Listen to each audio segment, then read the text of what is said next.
rugs. Amo ni siya ang mga tela nga halin sa tailoring. Hindi na ni siya mausar tungod nga ginapanghaboy na ini siya.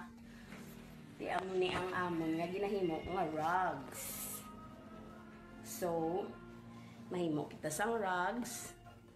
Amo ni siya ang magbigin ka. I-continue mo lang ni cutting. I-cutting mo siya. I-cutting mo siya. Tapos isugpon mo. Para mag-continue. So, buhuan mo siya pareho sini. Kag isugpon diri. Like this. Isugpon mo para maglaba. So, paglaba niya,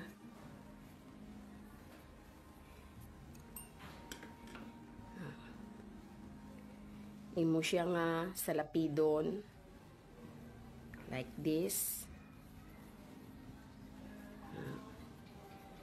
Nag-isuok sa iya nga buho.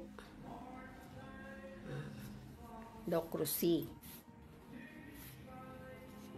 Doga krusi ka lang, oh.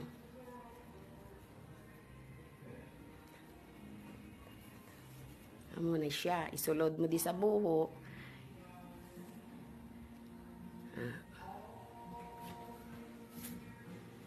Okay?